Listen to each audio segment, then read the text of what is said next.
अस्सलाम वालेकुम। चले तो आज से हम स्टार्ट कर रहे हैं मैटप्लॉटलिब को। और मैटप्लॉटलिब आपको आइडिया होगा कि बेसिकली ये यूज़ होती है विजुअलाइजेशन के लिए। विजुअलाइजेशन से मुराद है कि आपने डिफरेंट प्लॉट्स बनाने, डिफरेंट ग्राफ्स बनाने, और उसके लिए हम जो पहली लाइब्रेरी पढ़ते हैं वो कौन सी है, मैटप्लॉटलिब है। दूसरी लाइब्रेरी कौन सी है हमारे कोर्स के अंदर, सीबोर्न है, ठीक है। और एक तीसरी कोर्स का पार्ट नहीं है लेकिन वो कुछ पांडास के प्लॉट है, उसको हम पढ़ेंगे इंशाल्लाह। पहले मैटप्लॉटलिब पढ़ेंगे, फिर पांडास के कुछ प्लॉट्स पढ़ेंगे, पांडास में किस तरीके से प्लॉटिंग होती है, और फिर सीबोर्न पे जाएंगे। सही है। तो आज ये फर्स्ट लेक्चर है हमारा मैटप्लॉटलिब से रिलेटेड। तो सबसे पहले हम एक काम करते हैं, टाइप्स ऑफ डेटा का कुछ जिक्र हुआ हुआ है। मैं ज़रा टाइप्स ऑफ डेटा की एक इमेज निकालता हूँ जाके, और इसको डिस्कस करते हैं कि कितनी टाइप्स का डेटा हमारे पास एग्जिस्ट करते हैं। तो सबसे पहले हम चीज़ डिस्कस करते हैं टाइप्स ऑफ डेटा। अब अगर मैं आपसे पूछूं कि डेटा की कितनी टाइप्स होती हैं हमारे पास, तो आप क्या बोलेंगे? जी अच्छा, देखें, आप सबसे पहले तो ये पूछेंगे भाई टाइप्स ऑफ डेटा किस लिहाज से पूछ रहे हैं, क्योंकि हर लैंग्वेज के अंदर या हर डोमेन के अंदर टाइप्स ऑफ डेटा डिफरेंट हो सकते हैं। सही है। तो हमने जो पाइथन के हिसाब से टाइप्स ऑफ डेटा पढ़े तो आपको मालूम है, आपको अच्छे से उसका आइडिया है कौन कौन से होते हैं वो। स्ट्रिंग, हाँ, data type string, integer, float, Boolean, और क्या था, लिस्ट, टपल, सेट्स, डिक्शनरीज, ठीक है। और हमने ख़ुद की अपनी डेटा टाइप बनाना भी सीखी थी ऑब्जेक्ट ओरिएंटेड प्रोग्रामिंग के अंदर, ठीक है। तो types of data with respect to Python programming है। अभी जो हम टाइप्स ऑफ डेटा डिस्कस करने लगे हैं बेसिकली ये स्टैटिस्टिक्स के हिसाब से बात हो रही है, ठीक। अच्छा, अब इसमें दो मेन टाइप्स होती हैं हमारे पास। पहली कौन सी है, कैटेगोरिकल और क्वालिटेटिव, सही है। और दूसरी कौन सी है, न्यूमेरिकल और क्वांटिटेटिव। अच्छा, यहीं पे रुक के तरह इनको थोड़ा सा डिटेल में समझें। कैटेगोरिकल मतलब किसी कैटेगरी से रिलेटेड अगर हमें डेटा देखने को मिल जाए। अब कैटेगरी क्या होती है इसको डिस्कस करते हैं, लेकिन इसी का सिमिलर एक नाम लिखा हुआ है क्वालिटेटिव, मतलब क्वालिटी से रिलेटेड अगर कुछ देखने को मिल जाए, ठीक है। क्वालिटी से रिलेटेड कुछ डेटा देखने को मिल जाए तो हम क्या बोलेंगे उसको भी क्वालिटेटिव या कैटेगोरिकल डेटा बोलते हैं। इसके एग्जाम्पल क्या, भी आगे जाते हैं। और न्यूमेरिकल में क्या मौजूद है, न्यूमेरिकल के अंदर आपको मालूम है नंबर से रिलेटेड कुछ बात हो रही होगी। और नंबर की अगर हम बात करें तो पाइथन के हिसाब से हम दो तरह के नंबर्स कंसिडर कर सकते हैं, फ्लोट और इंटीजर। सही है, बात समझ रहे हैं। अच्छा, और वो जो नंबर्स होंगे उनको हम क्वांटिटी, मतलब क्वांटिटी क्या होती है हमारी, न्यूमेरिक वैल्यू होती है ना, तो इसलिए उसको क्वांटिटेटिव डेटा भी बोला जाता है। सही है। चलिए आगे बढ़ते हैं। कैटेगोरिकल के अंदर फर्दर दो टाइप्स या दो क्लासेस मौजूद हैं, ठीक है। पहली कौन सी है, ये नॉमिनल है, ये नॉर्मल नहीं है, ये नॉमिनल है, ठीक है। आर के बजाय एम के बाद क्या होगा, ये मैं लिख देता हूँ यहाँ पे, नॉमिनल। सही है। तो पहली डेटा की टाइप क्या है यहाँ पे, नॉमिनल डेटा, ठीक है। अब ज़रा इसको समझते हैं नॉमिनल डेटा क्या होता है। देखें, नॉमिनल जो है ना आपके नेम से ड्राइव हुआ है, मतलब नेम से आपका वर्ड निकला है, ठीक है। नेम और सिमिलर किसके, नॉमिनल, मतलब आपका ऐसा डेटा जो नेम रिलेटेड हो, ठीक है। मतलब ऐसे वर्ड्स जिसकी मतलब जिससे आपको नेम्स का आइडिया हो रहा हो, वो क्या कहलाएगा हमारे स्टैटिस्टिक्स के अंदर, वो नॉमिनल डेटा कहलाएगा। अब लेट से कौन कौन से नेम हो सकते हैं, लेट से इस माउस की बात करूँ मैं, इस कीबोर्ड की बात करूँ, पीसी की बात करूँ, एचपी हो गया, डेल हो गया, इस तरह के जो सारे नेम्स हैं बेसिकली क्या कहलाएंगे हमारे, ये नॉमिनल डेटा कहलाएगा। किसी इंसान का नेम हो सकता है, किसी भी तरह का नेम हो सकता है, वो क्या है, वो नॉमिनल डेटा है, ठीक है। और इसी को हम क्या बोल सकते हैं, कैटेगोरिकल या क्वालिटेटिव डेटा भी बोल सकते हैं। सही है। अच्छा, ऑर्डिनल डेटा किस तरह का होगा, ऑर्डिनल डेटा ऐसा डेटा होगा जिसके अंदर हम मतलब डेटा को सीक्वेंस कर सकें, होगा तो वो भी टेक्स्ट डेटा। देखें, जब हम कैटेगोरिकल या क्वालिटेटिव डेटा की बात करें तो टेक्स्ट डेटा की बात कर रहे हैं, ठीक है, टेक्स्ट डेटा होगा। लेकिन वो टेक्स्ट डेटा हमारे पास या तो नेम की फॉर्म में हो सकता है, या ऐसा कोई डेटा हो सकता है वो होगा तो टेक्स्ट, लेकिन उसको हम ऑर्डर कर सकते हैं, उसको किसी एक सीक्वेंस में अरेंज कर सकते हैं, ठीक है। जैसे इसकी एग्जांपल क्या होगी, लेट से आप लोग कोई भी एग्जांपल ले लेते हैं। लेट से आपने कहीं से रेस्टोरेंट पे खाना वाना खाया, तो आपके पास एक फीडबैक फॉर्म आया एंड में कि आप जो है वो फूड को और उसके टेस्ट को किस तरह से रेट करेंगे, ठीक है। तो अब हो सकता है वहाँ पे नंबर्स हमें देखने को मिल जाए, ठीक है। लेट से आपने मतलब क्या बोले 1 से लेकर 5 तक के नंबर्स हैं, या 1 से लेकर 10 तक के नंबर्स हैं, ठीक है। अब देखने में तो नंबर्स लग रहे हैं वैसे, लेकिन है क्या बेसिकली ये कैटेगोरिकल डेटा की बात हो रही है। या उससे अच्छी एग्जाम्पल अगर हम लें, उसमें कुछ वर्ड्स आपको लिखे हुए मिल रहे हैं। किस तरह के वर्ड्स लिखे हुए मिले आपको? कहा गया लेट से 5 वर्ड्स आपको मिले, वेरी गुड, हाँ, गुड, एवरेज और नॉर्मल, डिलीशियस, बेड, कुछ इस तरह करके। डिलीशियस नहीं, डिलीशियस तो फिर आपका क्या हो जाएगा, वो नॉमिनल डेटा में आके गिरेगा, ठीक है, क्योंकि डिलीशियस को हम ऑर्डर किस तरह करेंगे, मतलब कुछ ऐसे वर्ड्स का कलेक्शन जिनको आप ऑर्डर कर सकें, उनको आप सीक्वेंस में अरेंज कर सकें। अब लेट से 5 वर्ड्स रखते हैं for example, very good, good, normal, bad, very bad, सही है। तो मैं इनको अरेंज कर सकता हूँ ना, अगर एक रैंडम मैं बना दूंगा, बोलूँ normal, bad, good, very good, bad, मतलब ये एक रैंडम मैंने आपको वर्ड्स का कलेक्शन दे दिया, तो आप इसके अंदर क्या कर सकते हैं, इसको डिफरेंट ऑर्डर्स में अरेंज कर सकते हैं, ठीक है। तो इस तरह का डेटा जो आपका अरेंज हो सके या ऑर्डर में आप उसको कन्वर्ट कर सकें, उसको किसी ऑर्डर में ट्रांसफॉर्म कर सकें, वो डेटा क्या कहलाएगा, ऑर्डिनल डेटा कहलाएगा, ठीक है। ये बात समझ आ रही है? किसी और के माइंड में इससे रिलेटेड कुछ एग्जाम्पल आ रही है? जी भाई, मतलब आप लोग थोड़ा सा आइडिया तो समझ गए होंगे कि मैं किस तरह के डेटा की बात करना चाह रहा हूँ, ठीक है। इस तरह की नॉर्मल हमारी लाइफ में मतलब एग्जाम्पल्स देखने को मिलती हैं, सही है। तो मतलब वो डेटा क्या कहलाएगा हमारे स्टैटिस्टिक्स के अंदर, वो ऑर्डिनल डेटा कहलाएगा, ठीक है। फिलहाल मेरे माइंड में इस तरह कोई एग्जाम्पल नहीं आ रही है, हम सर्च करके देख लेते हैं, अगर कुछ और मौजूद है तो। हाँ, नंबर भी हो सकता है, क्योंकि ऐसा डेटा जो हम वो कर सकते हो, ऑर्डर जिसको हम कर सकते हो। जैसे सर वो ये जहाज की टिकट वगैरह हो गए, सर ये पीसी नंबर जो किए हैं इन्होंने, हाँ सही है, बोल सकते हैं, ठीक है। पीसी नंबर मतलब किसी टेक्स्ट के साथ होंगे अगर, ठीक है, तो ऑर्डिनल डेटा मतलब उसको एक ऑर्डर कर सकते हैं। सिमिलरली यहाँ पे देखें, जैसे एक आ गई है, ठीक है, तो ये क्या है, एक ऑर्डर के अंदर हमने क्या कर दिया, इसको अरेंज किया हुआ है। तो इस तरह का डेटा है टेक्स्ट के डेटा, टेक्स्ट डेटा, लेकिन ये ऑर्डर में आ गया, तो इसी वजह से इसको क्या बोला जाएगा, ऑर्डिनल डेटा बोला जाएगा। यहाँ तक क्लियर है? सिंपल सी चीज़ है। आगे बढ़ते हैं, न्यूमेरिकल और क्वांटिटेटिव डेटा, ठीक है। अब इसके अंदर दो टाइप्स हैं, डिस्क्रीट और कंटिन्यूस है। अब डिस्क्रीट का मतलब क्या होता है, बेसिकली ऐसा डेटा जो क्या हो, होल नंबर पे मुश्तमिल हो या होल नंबर हो, बेसिकली उस डेटा को हम क्या बोलते हैं, डिस्क्रीट डेटा। अब लेट से कि भाई यहाँ पे ना 20 बड़े स्टूडेंट्स हैं फॉर एग्जांपल, ठीक है, 20 बड़े स्टूडेंट्स हैं और यहाँ पे 3 बच्चे हैं, ठीक है, 3 मतलब कम उम्र के यहाँ पे स्टूडेंट्स मौजूद हैं। तो क्या मैं उनको, आपको अगर मैं बताऊं टोटल कितने स्टूडेंट्स हैं, तो मैं क्या बोलूँगा, 23 या 21.5 बोलूँगा। मैं हर बच्चे को एक आधा बच्चा कंसिडर करूँगा। क्या करूँगा भाई, छोटे हों बड़े हों, मतलब होगा तो पूरा एक ही स्टूडेंट कंसिडर होगा ना वो। अब ऐसा तो नहीं कि अगर वो कम उम्र का है, छोटी मतलब हाइट का है, कम एज का है, तो मैं उसको आधा स्टूडेंट कंसिडर करूँ, पॉसिबल ही नहीं है, बड़ा वियर्ड सा लगेगा, अजीब साउंड करेगा, सही है। तो ऐसा डेटा जो हम पॉइंट के साथ नहीं यूज़ कर सकते, ठीक है, वो क्या कहलाता है, वो हमारा डिस्क्रीट डेटा कहलाता है। या इन सिंपल वर्ड्स, ऐसा डेटा जो पूरे पूरे नंबर्स की शक्ल में हमें देखने को मिले, वो डेटा क्या कहलाएगा, डिस्क्रीट डेटा कहलाएगा। अब लेट से कि यहाँ पर 50 चेयर्स हैं, ठीक है, और उसमें से मतलब 50 चेयर्स प्रॉपर है, एक उसमें चेयर है वो टूटी हुई चेयर है, सही है।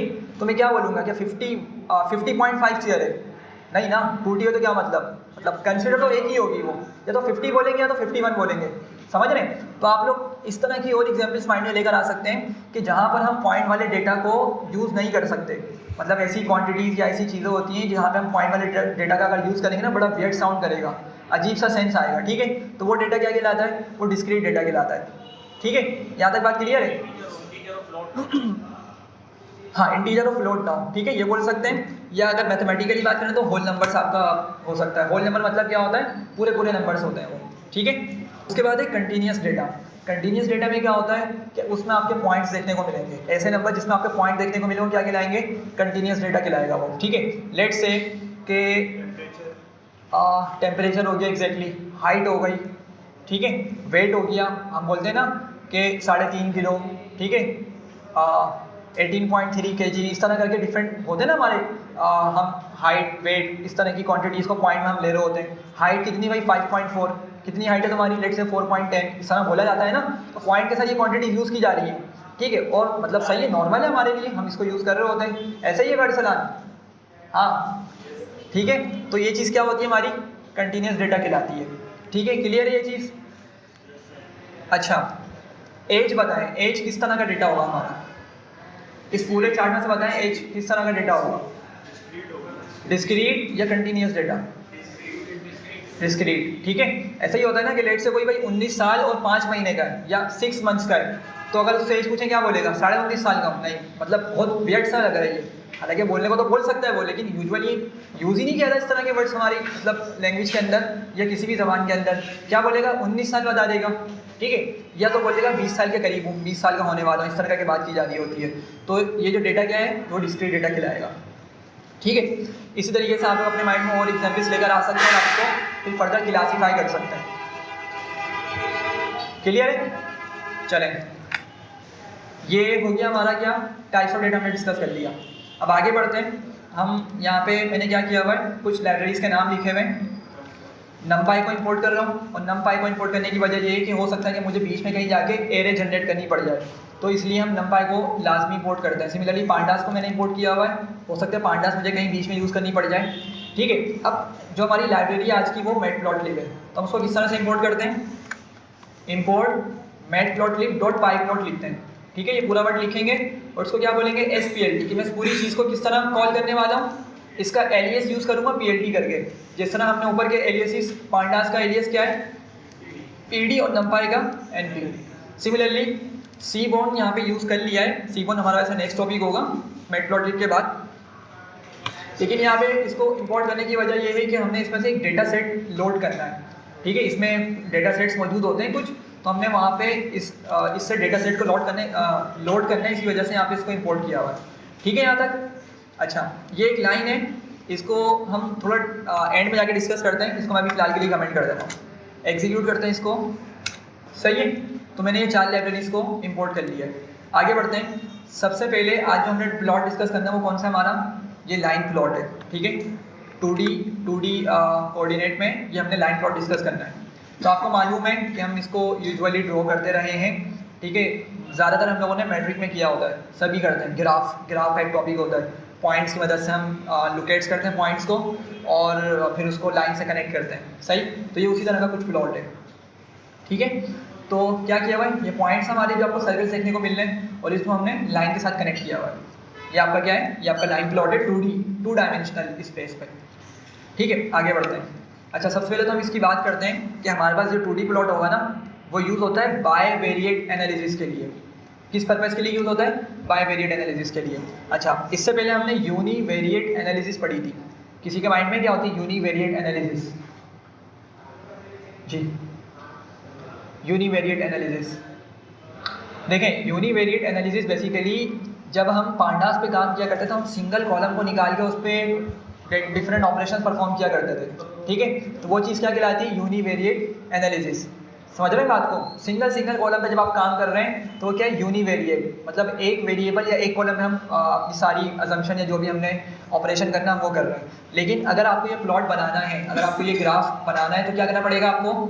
2 डेटा पॉइंट्स नहीं, 2 कॉलम्स चाहिए होंगे कम से कम, ऐसे ही है। तो इसीलिए 2 कॉलम्स पे काम करते हैं, उसको बायवेरिएट एनालिसिस कहा जाता है, या बायवेरिएट एनालिसिस के लिए ये यूज़ हो रहा होता है। अच्छा, अगर बात करें तो हमारे पास ये जो 2D प्लॉट है या लाइन प्लॉट है, ये बेसिकली यूज़ होता है किसके लिए?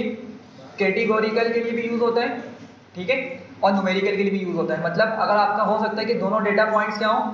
न्यूमेरिकल हो, दोनों डेटा कॉलम्स न्यूमेरिकल हो, ठीक है। ऐसा भी हो सकता है कि एक न्यूमेरिकल और एक कैटेगोरिकल हो। कैटेगोरिकल की तो यहाँ पे एग्जाम्पल ऑलरेडी हमें मतलब मिल गई है, सही है, कि एक्स एक्सिस पे क्या चल रहा है हमारे? ये सारी कैटेगरीज है, मतलब एक अरेंज हो सकती है ना ये चीज़ें, ठीक है। ये नेम्स अरेंज हो सकते हैं, तो इसीलिए इनको कैटेगोरिकल डेटा का कौन सा वाला पार्ट बोला जाएगा? ऑर्डिनल डेटा हुआ ना ये, क्योंकि इसको हम एक सीक्वेंस दे सकते हैं। अगर यहाँ पे थोड़ा डिफरेंट ऑर्डर में आया वो अलग बात है, लेकिन ये डेटा क्या हो सकता है? सीक्वेंस में, या इसको एक ऑर्डर में दिया ट्रांसफॉर्म किया जा सकता है, तो ये ऑर्डिनल डेटा है। खैर, तो हम क्या कर सकते हैं? लाइन प्लॉट ड्रॉ कर सकते हैं, किसके लिए? न्यूमेरिकल वर्सेस न्यूमेरिकल डेटा के लिए भी, और न्यूमेरिकल वर्सेस कैटेगोरिकल डेटा के लिए भी हम इसको यूज़ कर रहे होते हैं, ठीक है भाई। यहाँ तक आगे बढ़ते हैं। अच्छा, इसकी एक अच्छी एप्लीकेशन क्या है? टाइम सीरीज एनालिसिस के लिए यूज़ हो रहा होता है ये। जैसा आप लोगों ने देखा होगा कि स्टॉक के ग्राफ्स होते हैं, ठीक है, स्टॉक के ग्राफ्स होते हैं। सिमिलरली क्रिप्टो से रिलेटेड ग्राफ्स होते हैं। वो क्या होता है आपका? उसमें हर टाइम का जो ड्यूरेशन होता है, टाइम जो आपका पैरामीटर होता है, वो कहाँ आता है? एक्स एक्सिस पर आता है, और जो उस स्टॉक की प्राइस होती है वो कहाँ आती है? वाई एक्सिस पर आती है, ठीक है। और किस टाइम पे वो क्या वैल्यू रही है हमें उस तरफ प्लॉट होकर दिख रहा होता है। मतलब मैं आपको दिखा देता हूँ कुछ इस तरह के प्लॉट्स होते हैं वो।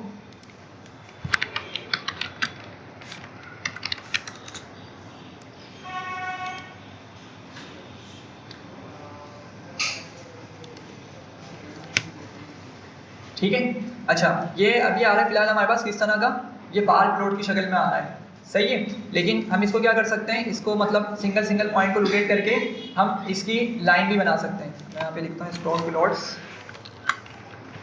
स्टॉक के लाइन प्लॉट्स, ठीक है। हाँ जैसे ये आ गया, ठीक है। या ECG के अंदर भी हमें ये चीज़ देखने को मिल रही होती है। तो क्या है हमारे पास यहाँ पे, हमारे पास टाइम चल रहा है या टाइम का डेटा मौजूद है, और हमारे पास जो वैल्यू होगी वो वाई एक्सिस पे प्लॉट होती है, तो वो क्या होगा, इस तरीके से हमें कुछ देखने को मिल रही होती है, सही। तो ये इसकी अच्छी एप्लीकेशन है जो जहाँ पे लाइन प्लॉट यूज़ हो रहा होता है। खैर आगे बढ़ते हैं, और मैंने क्या किया, मैंने एक बेसिक सा डेटा यहाँ पे ले लिया, इसमें प्राइस मौजूद है, ठीक है। प्राइस लेट से कोई भी प्रोडक्ट है, ठीक है, कोई आप लैपटॉप कंसिडर कर लें और उसकी ये प्राइसेस हैं, मतलब ये हमने डिफरेंट प्राइसेस रखी हुई हैं और ईयर वाइज रखी हुई हैं। लेट से कोई प्रोडक्ट थी लैपटॉप की, कोई एक लैपटॉप था स्पेसिफिकली, उसकी 48,000 प्राइस थी, कौन से ईयर में, 2015 के अंदर। 54,000 प्राइस है 2016 के अंदर, ठीक है। मतलब इस तरह का कुछ डेटा हमारे पास मौजूद है। अच्छा एक चीज़ आगे बढ़ने से पहले एक चीज़ यहाँ पे और क्लियर करते हैं कि अगर तो मेरे पास कैटेगोरिकल डेटा है, अगर मेरे पास डेटा सेट में लेट से मैंने एक लाइन प्लॉट बनाना है, ठीक है। लाइन प्लॉट पे ड्रॉ करने के लिए मेरे पास 2 कॉलम्स हैं, ठीक है। एक कॉलम है कैटेगोरिकल और एक है न्यूमेरिकल। तो याद रखें कैटेगोरिकल कहाँ आएगा, हमेशा एक्स एक्सिस पर आएगा। कैटेगोरिकल कहाँ आएगा, एक्स पर कैटेगोरिकल, और न्यूमेरिकल कहाँ आएगा, वाई एक्सिस पर आएगा, ठीक है। एक बात, लेकिन अगर हमारा डेटा न्यूमेरिकल हो, दोनों कॉलम्स क्या हो, न्यूमेरिकल हो, तो फिर किस डेटा को हम रखेंगे एक्स पर, किसको वाई पर रखेंगे। क्वेश्चन समझ आ रहा है कि अगर कैटेगोरिकल डेटा है तो वो तो एक्स एक्सिस पर आएगा और वाई एक्सिस पर आपकी मतलब वो न्यूमेरिकल वैल्यूज जाएंगी, ठीक। लेकिन अगर दोनों ही डेटा न्यूमेरिकल हों, दोनों ही डेटा कॉलम्स न्यूमेरिकल हों, तो फिर किसको एक्स पे और किसको वाई पर रखेंगे, ये किस तरह डिसाइड करेंगे हम, किसी के माइंड में है ये चीज़। एग्जैक्टली, जो पैटर्न डेटा होगा उसको रख लेंगे आप एक्सिस पे, और जो फिर जिस पे वेरिएशन होगी ऊपर नीचे उसको हम रख लेंगे एक्सिस डेटा। हाँ ये भी बोल सकते हैं। और ये बोला जाता है, मतलब एक रूल होता है कि अगर आपको उनके दरमियान एक रिलेशन पता चल रहा है, लेट से कोई भी 2 क्वांटिटीज़ हैं, आपको पता चल गया कि उनके दरमियान रिलेशन क्या होता है, डिस्कस करता है। तो हाँ जो रिलेशन होगा ना उनके दरमियान, मतलब एक डेटा किसी दूसरे पे डिपेंडेंट है, ठीक है। तो जो इंडिपेंडेंट डेटा होगा वो बेसिकली कहाँ आता है, एक्स एक्सिस पर आता है, ठीक है। अब लेट से मैं यहाँ पर एक हम एग्जाम्पल लेते हैं कि लेट से एक एम्प्लॉय है, उसका जैसे जैसे एक्सपीरियंस बढ़ता चला जाता है उसकी सैलरी क्या होती है, बढ़ती है, ठीक है, बढ़ती ही है। अगर वो अच्छे तरीके से परफॉर्म कर रहा है और इसकी स्किल सेट उसका बढ़ रहा है तो डेफिनेटली उसकी सैलरी बढ़ेगी। कम होने के भी चांसेस होते हैं लेकिन वो रेयर केसेस में होता है, ठीक है। अच्छा अब अगर इमेजिन करें मेरे पास नंबर ऑफ़ ईयर्स, ये कहाँ पर है, मतलब नंबर ऑफ़ ईयर्स भी क्या है मेरे पास, एक न्यूमेरिक डेटा है और एक दूसरा डेटा क्या है, सैलरी, ठीक है। तो अब इन दोनों को तो आइडेंटिफाई करें कि कौन किस पर डिपेंड कर रहा है। क्या नंबर ऑफ़ ईयर्स सैलरी पर डिपेंड कर रहा है कि सैलरी बढ़ेगी तो उसका नंबर ऑफ़ एक्सपीरियंस बढ़ेगा, या सैलरी डिपेंड कर रहा है number of years of experience पे। सैलरी डिपेंड करेगी किस पे, number of years of experience पर, ठीक है। तो इसीलिए सैलरी डिपेंडेंट है किस पर, नंबर ऑफ़ ईयर्स पर, ठीक है। तो इसीलिए इंडिपेंडेंट कौन हुआ, सैलरी तो डिपेंड कर रही है हमारे पास किस पर, नंबर ऑफ ईयर्स पर, एक्सपीरियंस के ईयर्स पर, ठीक है। तो अब नंबर ऑफ ईयर्स जो हैं वो तो डिपेंड नहीं करेंगे ना सैलरी पे, कोई एक चीज़ दूसरे पे डिपेंड करेगी। तो इसीलिए जो इंडिपेंडेंट क्वांटिटी होगी, इंडिपेंडेंट डेटा होगा वो आपका एक्स एक्सिस पर आएगा और डिपेंडेंट वाला वाई एक्सिस पर जाएगा, ठीक है। तो इस तरीके से हमने आइडेंटिफिकेशन करनी होगी। और सम टाइम्स अगर हमें ये आइडेंटिफाई ना हो रहा हो सही से, तो फिर मतलब हम देखेंगे कि रैंडमली एक्स पे भी रख सकते हैं किसी क्वांटिटी को, किसी क्वांटिटी को वाई पर रख सकते हैं, ठीक है। तो उसका बिहेवियर हम चेंज कर सकते हैं। ये कह सकते हैं कि मतलब कि जहाँ चेंज आ रहा हो तो उसको हम वाई एक्सिस पर रख सकते हैं, ऐसा भी कह सकते हैं। चेंज थोड़ा सा मतलब जैसे कि सैलरी में चेंज आ रहा है ना, वो इंक्रीमेंट हो रही है, अगर उसका नंबर ऑफ एक्सपीरियंस बढ़ रहा है तो उसकी चेंज आ रहा है, वो वाई एक्सिस पे आ रहा है ना। तो जो डेटा में चेंजेस पॉसिबल हो तो वो हम कह सकते हैं कि उसको हम वाई एक्सिस पे प्लॉट कर सकते हैं। देखें चेंज तो आपका एक्स एक्सिस वाली वैल्यू पर भी तो आ रहा होगा। अगर आपका आज आपका मतलब ये आज की तारीख में आपका लेट से किसी कंपनी में 1 ईयर हो गया, ठीक है, आपने क्या किया, आपने एक प्लॉट बनाया, ठीक है, लेट से आपने यहाँ पे 1 लिखा और लेट से सैलरी हो गई आपकी लेट से 90 के, ठीक है, तो क्या हुआ, आपका एक पॉइंट यहाँ पे लोकेट हो गया, सही है। अच्छा, अब लेट से नेक्स्ट ईयर इसी डेट को आपका कितना एक्सपीरियंस हो गया, 2 इयर्स का हो गया, तो मुझे बताएं एक्स एक्सिस पर भी तो चेंज आया ना भाई। अब आपकी सैलरी लेट से 90K से बढ़ के चली गई 130K या XYZ जो भी अमाउंट है, ठीक है, तो अब क्या होगा, मतलब चेंज तो दोनों जगह आ रहा है, सही है, मतलब कांस्टेंट थोड़ी है चीज़। हाँ, इनके दरमियान रिलेशन कांस्टेंट हो सकता है कि लेट से अगर आपका 3 इयर्स का एक्सपीरियंस होता है तो जब भी आपका क्या है, आपकी सैलरी का जो इंक्रीमेंट है वो सेम हुआ है। यहाँ पे देखिए 90 के बाद आपकी 130 की सैलरी हो गई थी, 40,000 का इंक्रीमेंट आया, तो लेट से कि 3rd ईयर एक्सपीरियंस के बाद भी आपको इतना ही चेंज देखने को मिल रहा हो, ठीक है, तो कितनी हो जाएगी आपकी 170 की हो जाएगी 40K के हिसाब से अगर आपका, तो चेंज आपका जो है ना, जो चेंज आ रहा है इंक्रीमेंटल चेंज जो है वो कांस्टेंट हो सकता है, लेकिन आपकी जो मतलब एक्स और वाई वाली वैल्यूज है वो क्या होंगी, वो कंटिन्यूसली इंक्रीज होंगी, ठीक है। हाँ, इनका डिफरेंस निकालें, अगर डिफरेंस निकालें तो डिफरेंस भी कितना आ रहा है, वो कांस्टेंट है डिफरेंस, 3 - 2 1, 2 - 1 1, डिफरेंस कांस्टेंट है, तो मतलब डिफरेंस की अगर हम बात करें तो कांस्टेंट है, लेकिन डेटा आपका क्या हो रहा होगा, कंटिन्यूसली चेंज हो रहा होगा।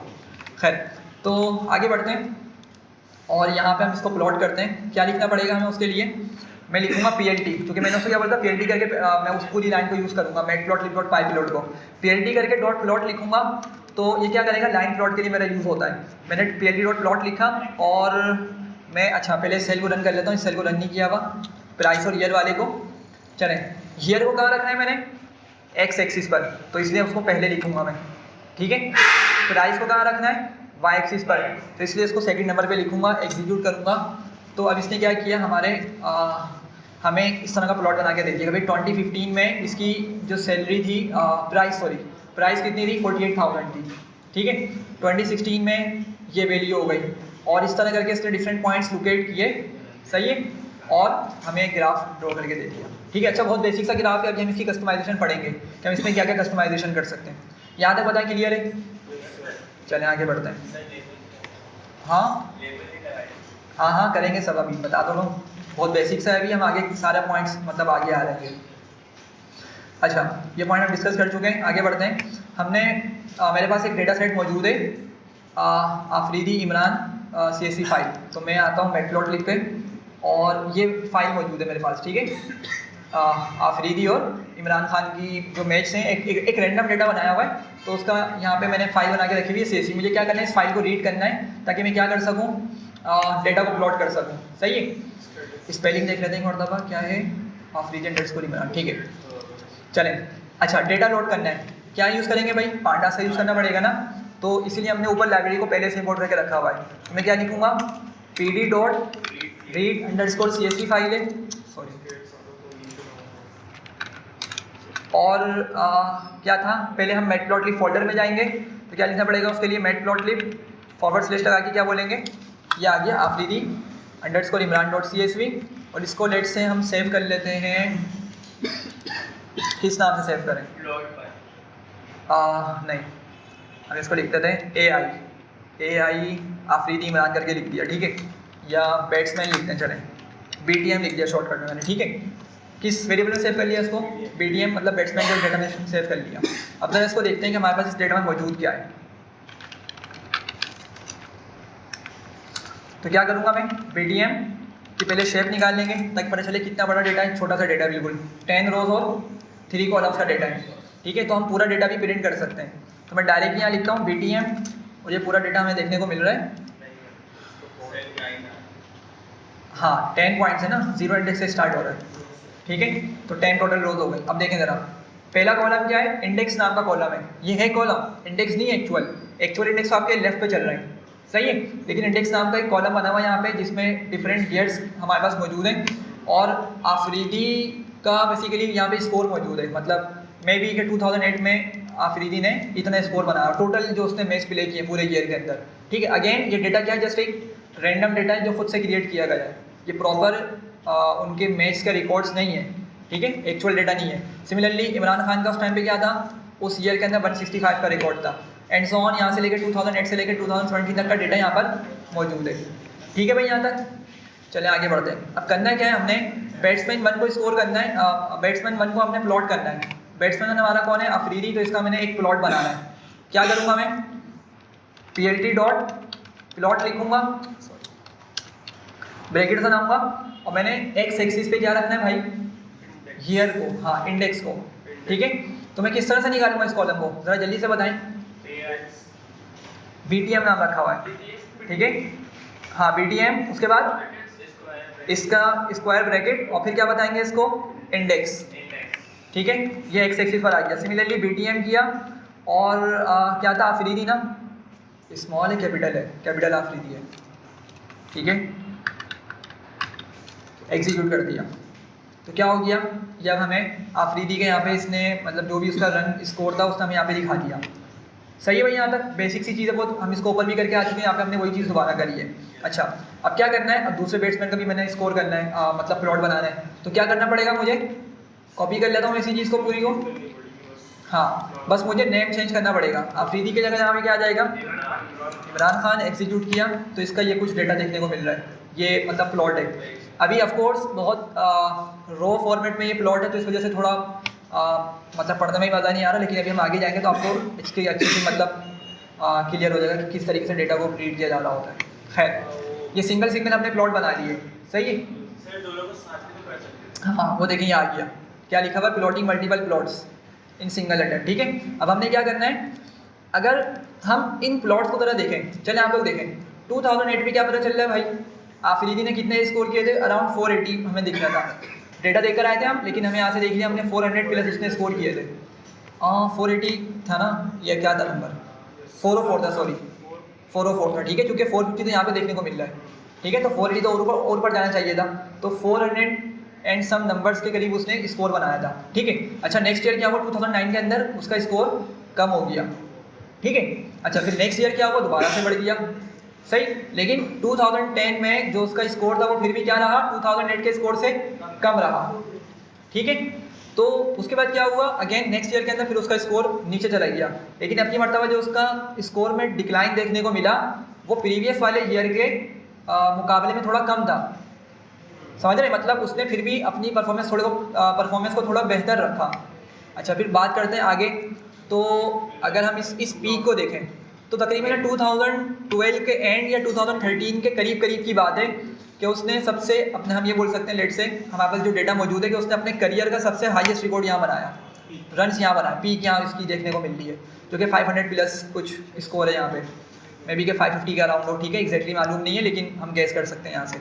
अच्छा, लेकिन फिर क्या हुआ, नेक्स्ट ईयर उसने अपना दोबारा से जो परफॉर्मेंस की वो डिक्लाइन कर दी, तो फिर कहाँ के गिर गया दोबारा से, वो तकरीबन 400 से भी नीचे आके वो गिरा, ठीक है, बात समझ रहे हैं। तो इस तरीके से क्या हो रहा है, आप लोग थोड़ा सा ग्राफ को बहुत मतलब रफली अंडरस्टैंड कर पा रहे हैं, ठीक है। और ये जो आपकी अंडरस्टैंडिंग है ना, अगर मैं आपको डेटा खोल के दे दूँ, क्या आप यहाँ से इस तरह से कंक्लूजन निकाल सकते हैं, इनसाइट्स निकाल सकते हैं? नहीं, डेटा हालांकि मौजूद है सामने, लेकिन क्या है, ये वही चीज़ को जब हमने ग्राफ में कन्वर्ट किया तो आपको आपका माइंड खुद प्रेडिक्ट करना या खुद रीड करना स्टार्ट हो गया इस ग्राफ को, ठीक है। तो ये डेटा विजुअलाइजेशन की पावर है कि आप डिफरेंट कॉम्प्लेक्स डेटा सेट्स को इस तरीके से विजुअलाइज करवा सकते हैं किसी इंसान को, और ख़ास तौर पे ज़्यादा हेल्पफुल होता है किसके लिए, जो नॉन टेक्निकल बैकग्राउंड के हो, ठीक है।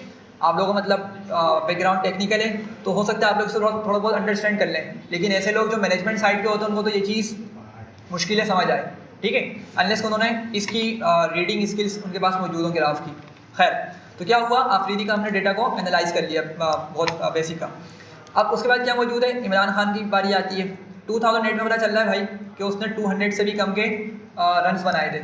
सिमिलरली नेक्स्ट ईयर थोड़ा सा उसका चेंज देखने को मिला और वो इंक्लाइन, मतलब उसने अपनी परफॉर्मेंस को बेटर किया, एंड सो ऑन करते करते क्या हुआ, उसने पीक कहाँ दिखाई, 2016 के अराउंड उसका जो हाईएस्ट स्कोर है वो देखा गया, और अफरीदी का कहाँ पर था, 2013 के अराउंड, समझ रहे हैं। तो एक और चीज़ कि यहाँ पर जो इसका पीक है वो 900 से भी ऊपर जा रहा है, जबकि यहाँ पर इसका पीक क्या था, 500 प्लस मतलब हम 550 गेस कर लेते हैं कि लेट से 550 के अराउंड है, ठीक है, वैसे 550 से कम ही है। अगर 550 होता तो क्या करता? नहीं, अगर देखिए 550 होता ना तो फिर क्या होता, आपको लाजमी इस तरह का नंबर देखने को मिल जाता। 550 से थोड़ा सा कम है ये, तो इसलिए उसने 550 को नहीं दिखाया जी। लेकिन यहाँ पर तो 489 लिखा स्कोर में। सॉरी मैं समझा नहीं, कहाँ पर? ये देखिए ये 530 है, ये आ रहा जो पीक है ना वो ये वाला नंबर है। अगर ये 550 या 550 से बड़ा होता ना फिर हमें यहाँ पे वो इस तरह का मतलब मार्किंग दिखा रहा होता कि ये 550 वैल्यू है। आप लोग समझ रहे हैं मैं क्या बोल रहा हूँ? कि अगर 550 से ज़्यादा स्कोर होता तो यहाँ पे पॉइंट हमें दिखा रहा होता लाइन की शक्ल के अंदर। स्केल सारी चीज़। हाँ, तो नहीं दिखा रहा मतलब 550 से कम का नंबर है ये, तो हम एक रैंडम नंबर कंसिडर कर सकते हैं, ठीक है। लेकिन जब यहाँ पे बात है इमरान खान की तरफ तो पता चलता है कि भाई उसने 900 से भी ज़्यादा का स्कोर किया, जो कि तकरीबन 950 से तो अबव की वैल्यू है ये। लेट से कि 960 हो सकती, 967 कुछ इस तरह करके वैल्यू है यहाँ पर, ठीक है। और वो कब देखने को मिली? 2016 देखने को मिली। अब हमने चले थोड़ा बहुत इसको एनालाइज कर लिए, थोड़ा बहुत इससे इनसाइट्स निकाल ली, लेकिन मसला क्या है कि अगर ये दोनों कंबाइन होते तो क्या ही मज़ा होता, क्या ही बात होती, रीड करने में भी एक मज़ा आता कि हम कंपैरिजन भी कर पाते तो दोनों के साथ साथ, ठीक है। तो हमने क्या करना है, एक ही कैनवा के अंदर एक ही मतलब इस ग्राफ के अंदर दोनों को प्लॉट करना है। तो क्या करना पड़ेगा, मैं लिखूँगा plt.plot और x में क्या पास करूँगा, btm, कॉलम का नाम क्या है, इंडेक्स। दोबारा से लिखूंगा btm और लेट से पहले हम आफरीदी का ही लिख देते हैं, ठीक है। अगर इस इतनी चीज़ को एग्जीक्यूट किया तो सिंगल ग्राफ ले आएगा, ठीक है, जो ऊपर भी उसने ला के दिया था। अब अगर मैं इसी चीज़ को नीचे कॉपी करूँ इसी लाइन पर और मैं आफरीदी के बजाय यहाँ पे क्या लिख दूँ, इमरान, तो ज़रा आउटपुट देखें। सॉरी, अब इसने क्या किया, हमें आउटपुट दिखा दिया, मतलब दोनों ग्राफ एक साथ दे दिए, ठीक है। अच्छा, अब थोड़ा सा बेटर रीडेबल है ये, सही है। लेकिन अभी भी एक मसला है, वो मसला ये है कि मैं आइडेंटिफाई नहीं कर पा रहा कि कौन सी लाइन किसको शो कर रही है, ठीक है। हालांकि हम देख सकते हैं अभी ये जो हम ऊपर से अंडरस्टैंडिंग बनाकर आए कि ये वाली लाइन जो है ऑरेंज वाली, ये इमरान खान की परफॉर्मेंस को शो कर रही है। लेकिन हम चाह रहे हैं फिर भी यहाँ पे कुछ इस तरह का तरीक़ेकार हो, कुछ इस तरह की चीज़ हो कि हम यहाँ पे ईजिली देख सकें, अच्छा भाई ये कलर इसको शो कर रहा है। तो हम क्या करेंगे, बिल्कुल यहाँ पे हम लेजेंड्स का यूज़ करने वाले हैं, ठीक है। क्या कहलाता है बेसिकली, लेवल देके हम लेजेंड्स का यूज़ करेंगे। अब लेजेंड्स क्या होता है बेसिकली, हमें बताएंगे कि कौन सी लाइन जो है वो किस डेटा को शो कर रही है, ठीक है। चले आगे बढ़ते हैं। तो मैं क्या करता हूँ, मैं एक काम करता हूँ, इसी को कॉपी कर लेता हूँ पूरी चीज़ को सॉरी, मैं नीचे आके इसको पेस्ट करता हूँ और सबसे पहले तो मैं इनको जाके बोलूँगा कि इसका लेवल मैं दे रहा हूँ क्या,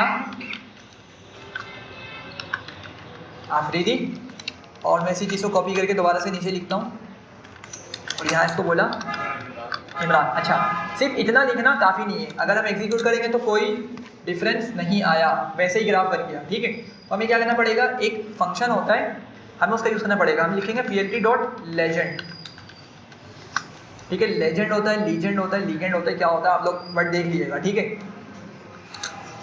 तो इसको एग्जीक्यूट किया तो अब ज़रा देखें यहाँ पे हमें यहाँ पे ये लेजेंड्स देखने को मिल रहे हैं, ठीक है। तो अब आपको अच्छे से क्लियर हो रहा है कि ब्लू वाली आफरीदी को शो कर रही है, ऑरेंज वाली इमरान खान के रिकॉर्ड को शो कर रही है, ठीक है। और साथ बनाने का फ़ायदा क्या हुआ, अब आप जल्दी से कंपेयर कर सकते हैं। किस तरह कि 2008 में आफरीदी की परफॉर्मेंस अच्छी थी कंपेयर टू इमरान खान, सही है। लेकिन क्या हुआ कि 2010 के अराउंड या 2010 के कुछ महीनों के बाद, तो जैसे 2010 स्टार्ट होता है उसके कुछ मंथ्स के अंदर, इनिशियल मंथ्स के अंदर इमरान खान ने क्या किया, अच्छी परफॉर्मेंस दिखाई और वो आफरीदी का जो सबसे अच्छा रिकॉर्ड था ना, जो अच्छा उसका रन रेट था उससे भी ऊपर गया था। हाँ 400, समझ रहे बात को, मतलब मैं ये बोलना चाह रहा हूँ कि उसने अभी तक 2010 तक वो नीचे था रन रेट्स के अंदर, लेकिन क्या हुआ 2010 के बाद वाले इनिशियल मंथ्स के अंदर उसने अच्छी परफॉर्मेंस दिखाई और वो आफरीदी के जो ओवरऑल रन थे उनको बाईपास कर गया, सरपास कर गया, ऊपर चला गया उनसे। हाँ ठीक है, नहीं 538 यहाँ पर होगा, ये आफरीदी का 538 यहाँ पर है, ठीक है, पीक जो थी, सही है, यहाँ तक बात समझ आ रही है। अच्छा, और फिर हम क्या बोल सकते हैं कि 2010 के पहले या दूसरे महीने से लेकर 2011 के एंड तक, 2011 का एंड होगा यहाँ पे तकरीबन, समझ रहे हैं, वहाँ तक के इसकी परफॉर्मेंस अच्छी रही और इस ड्यूरेशन में आफरीदी की क्या रही परफॉर्मेंस, डिक्लाइन रही, ठीक है, इतनी कोई अच्छी परफॉर्मेंस नहीं थी उसकी। क्लियर हो रही है यहाँ तक बात। लेकिन फिर क्या हुआ उसके बाद कुछ मंथ्स के लिए उसकी परफॉर्मेंस यहाँ पे डिक्लाइन हो गई। ठीक है, अभी तो हम ये सिर्फ इनसाइट्स निकाल रहे हैं। अगर आपके पास रियल डेटा सेट मौजूद होगा तो आप क्या कर सकते हैं, इसके रीजन भी तलाश करते हैं। अच्छा भाई अगर ऐसा हुआ है तो क्यों हुआ है, क्या रीज़न था इस तरह होने का।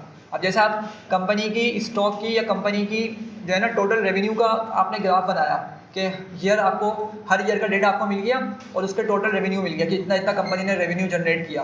अब अगर कहीं पर डिक्लाइन होता है, 2015 का बनाया, 2016 इस तरह कर करके आपने बनाया, ठीक है, और कॉम्पिटिटर को सामने रखा आपने, कॉम्पिटिटर का डेटा मौजूद है और आपका अपना खुद का डेटा मौजूद है कंपनी का, तो इस तरह का आपको इमेजिन करें 2 लाइन्स देखने को मिल रही होंगी। ठीक है, तो अब आपको अगर कंपेयर करना है कि आप अगर आपका जो मतलब रेवेन्यू है अगर दूसरी कंपनी के मुकाबले में कम गया है तो क्या वजह थी, फिर आप जाके उसके रीजन तलाश करेंगे। हाँ, लॉस हुआ तो क्या वजह थी, मतलब कोई तो ऐसा फैक्टर होगा ना कि वहाँ पे सेल कम हो गई आपकी जिसकी वजह से रेवेन्यू अल्टीमेटली कम हुआ।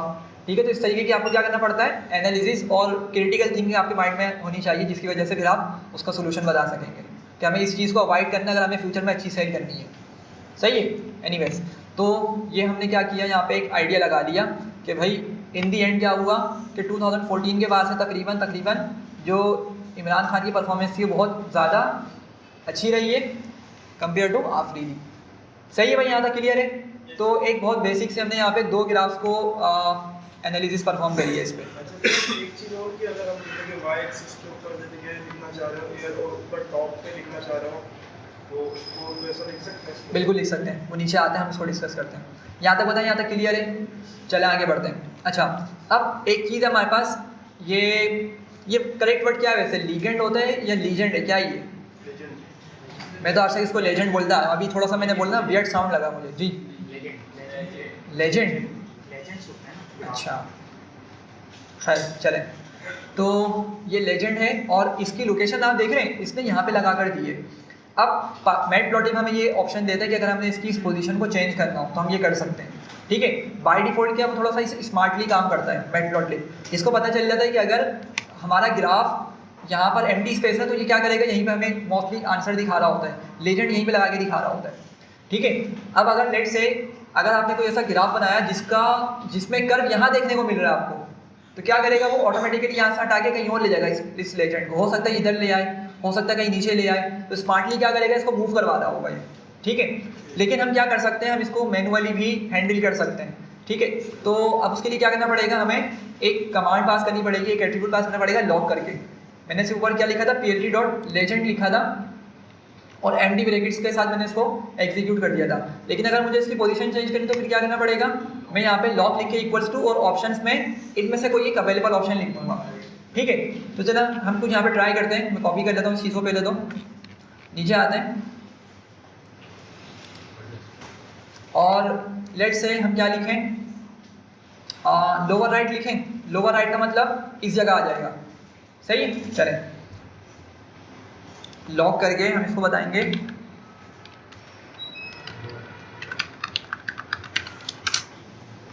तो ये इस जगह पे ले आ रहा है। ठीक है, सिमिलरली अगर आपने इसको लिखा होता अपर राइट है या टॉप राइट है, 1 मिनट, अपर राइट है। ठीक है, टॉप राइट नहीं है, तो हम यहाँ पे इसको अपर राइट लिख के, अब देख रहे हैं वो चीज़ यहाँ पे आ गई, ओवरलैप हो रही है। ठीक है, लेकिन अगर ये खुद मूव करेगा, खुद अगर डिसाइड करेगा तो ये इस तरह से ओवरलैपिंग नहीं होने देगा। सिमिलरली अगर आपको सेंटर में चाहिए तो आप सेंटर में लेकर आ सकते हैं, डिपेंड करता है कि आपने कहाँ लगाना है। ठीक है, तो ये ऑप्शन मौजूद है हमारे पास मैटप्लॉटलिब के अंदर। ठीक है भाई, यहाँ तक चलें आगे बढ़ते हैं। अब हमने क्या करना है, अब ये जो बात कर रहे थे कि लेबल्स और मुझे टाइटल देना है, अब उसकी बारी आ गई। मैं काम करता हूँ, मैं इसी चीज़ को दोबारा से कॉपी करता हूँ, नीचे आके पेस्ट करता हूँ और इसको हम बाय डिफ़ॉल्ट लेने देते हैं। और अब मुझे ना एक्स लेवल लगाना है। हमने कहा चलो ठीक है, सब कुछ तो सही है, लेकिन अब क्या ही बात होती कि अगर यहाँ पे हम कुछ लेवल लगा देते हैं, भाई ये किसको शो कर रहा है, वैसे तो दिख रहा है, लेकिन अगर कुछ और नंबर होता तो फिर हम किस तरह आइडेंटिफाई करते हैं। अगर लेबल्स मौजूद होते तो अच्छी तरीके से आइडेंटिफाई हो जाता। तो इसलिए हम क्या करेंगे, हम यहाँ पे लिखेंगे plt.x लेवल। अगर आपको x पे लेवल लगाना तो हम x लेवल का नाम दे देंगे और क्या बोलेंगे, ईयर। और सिमिलरली y पे लगाना है तो क्या करेंगे, इसको सिंपल y कर देंगे और यहाँ पे इसको बताएंगे क्या था, रन्स। लेट से हमने उसको नाम दे दिया रन्स का, y एक्सिस वाले को। ठीक है, तब आपको इस तरह से देखने को मिल रहा है यहाँ पे, ये आपकी क्या है, ये लेबल्स हो गए। ठीक, अच्छा एक और चीज़ होती है, वो ग्राफ के टॉप पे लिखी जाती है और टाइटल कहलाता है। ठीक है, टाइटल। तो टाइटल क्या करता है, जैसी अच्छा जो भी बंदा होगा ना, अगर उसने टाइटल को पढ़ लिया तो उसके माइंड में एक इमेज आ जाएगी, अच्छा ये ग्राफ इस चीज़ के बारे में बात कर रहा है, ठीक है। तो हमने वो देना है। अब उसके लिए क्या करना पड़ेगा, अगेन मैं इसको कॉपी कर देता हूँ यहाँ से, और यहाँ पर आके हम लिखेंगे plt.title, और इसमें हम लिख देते हैं कि comparison of Afridi versus Imran Khan. और फिर आप इसकी फर्दर डिटेल बता सकते हैं बिटवीन 2008 टू 2016। खैर, हमने इतनी चीज़ रन करी और यहाँ पे क्या हो गया, उसका टाइटल भी हमें देखने को मिल रहा है, ठीक है। तो ये इंपॉर्टेंट होता है खास तौर पे जब आप कोई ऐसी प्रेजेंटेशन बनाने जा रहे हो जो आपने किसी कंपनी को रिप्रेजेंट करनी है, ठीक है। लेट्स होता है ना, कोई डेटा एनालिस्ट की जॉब कर रहा है, तो फिर आपको इस तरीके की प्रॉपर चार्ट पे ये लेवलिंग करनी पड़ती है, ठीक है। यहाँ तक चलें, ये कुछ हमने बेसिक कस्टमाइजेशन देख ली है। आगे बढ़ते हैं। अब लेट से हमने क्या करना है, कलर चेंज करना है, सही है। कलर चेंज करने के लिए भी ऑप्शन मौजूद है, वो क्या होगा, मैं दोबारा से इसी चीज़ को कॉपी करता हूँ। तो अब लेट से हमने डिफरेंट कलर्स असाइन करने हैं, ठीक है। तो मैं पहले कहाँ गया, आफरीदी वाली लाइन पे चला गया, मैंने इसको बोला लेट से आफरीदी का भी कलर क्या आ रहा है, ब्लू आ रहा है। मैंने इसको बोला लेट से इसको क्या बना दो, येलो कर दो, ठीक है। और यहाँ पर आया, यहाँ मैंने इसको कहा इसको कलर दे दो, क्या दें, ग्रीन, लेट से ग्रीन लिख दिया,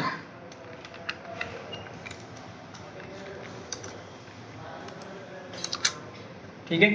तो ऑफ कोर्स येलो थोड़ा सा लाइट हो गया है, इनविजिबल टाइप का लग रहा है, लेकिन क्या है आपके पास इस तरीके से आपने इसको डिफरेंट कलर्स असाइन कर सकते हैं, ठीक है।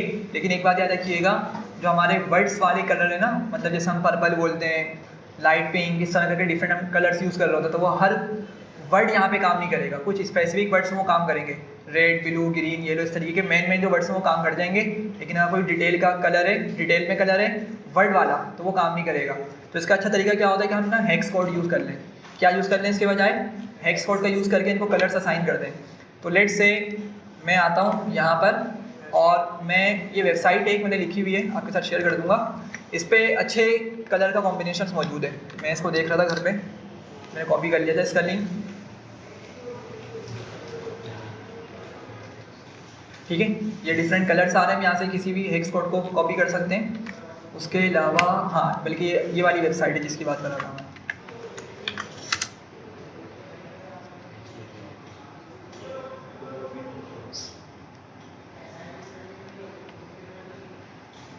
मैं, वही कहाँ रही है,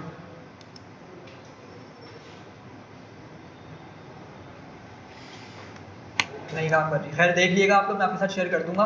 मैंने ऑलरेडी यहाँ पे कुछ हेक्स कोड निकाल के रखे हुए हैं जो मुझे काफ़ी मतलब इफेक्टिव लगे थे कलर्स। तो मैं क्या करता हूँ, लेट से मैं एक हेक्स कोड यहाँ कॉपी कर देता हूँ, और सिमिलरली इस हेक्स कोड को मैं उठा के इस जगह लिख देता हूँ, ठीक है। और दोबारा से इसको प्रिंट करते हैं, ठीक है।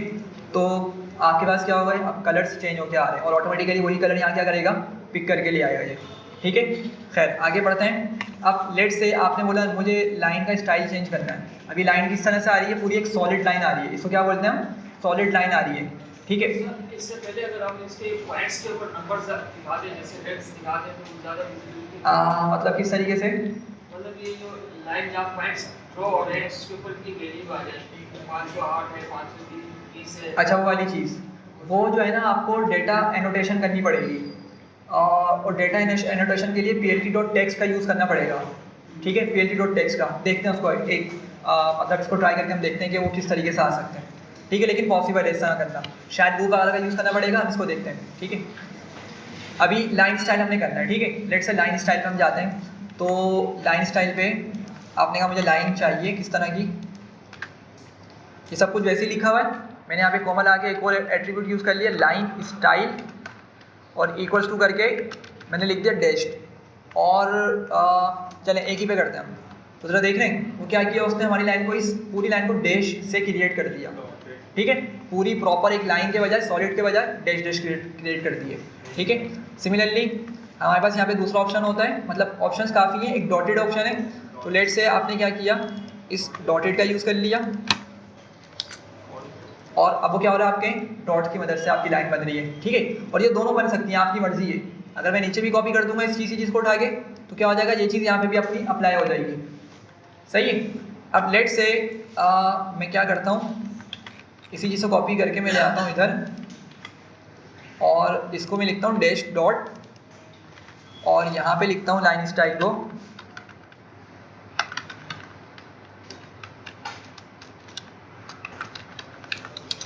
सिर्फ डैश, ठीक है। तो अब क्या हो रहा है, आपके पास डिफरेंट लाइन के स्टाइल्स आपको देखने को मिल रहे हैं, सही है। तो मतलब आप लोग इसकी इस तरह से कस्टमाइजेशन कर सकते हैं, ठीक है यहाँ तक। अच्छा, नेक्स्ट है हमारे पास लाइन विड्थ। अब आप बोल रहे हैं कि लाइन मुझे थोड़ी सी थिन लग रही है, इसकी थिकनेस बढ़ानी है, तो आप विड्थ बढ़ा देंगे इसकी।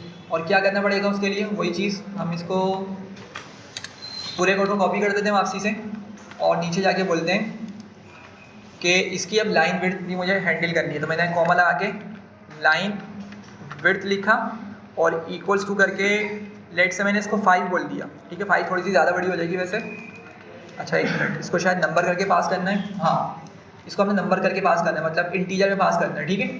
विड्थ है ना, तो वो नंबर में पास होगी आपके पास। तो देख रहे हैं काफ़ी ठीक हो गई है। अगर थिन बनाना है आपने तो आप इसको क्या कर सकते हैं, छोटा नंबर दे दें, लेट से आपने कहा 0.5, ठीक है।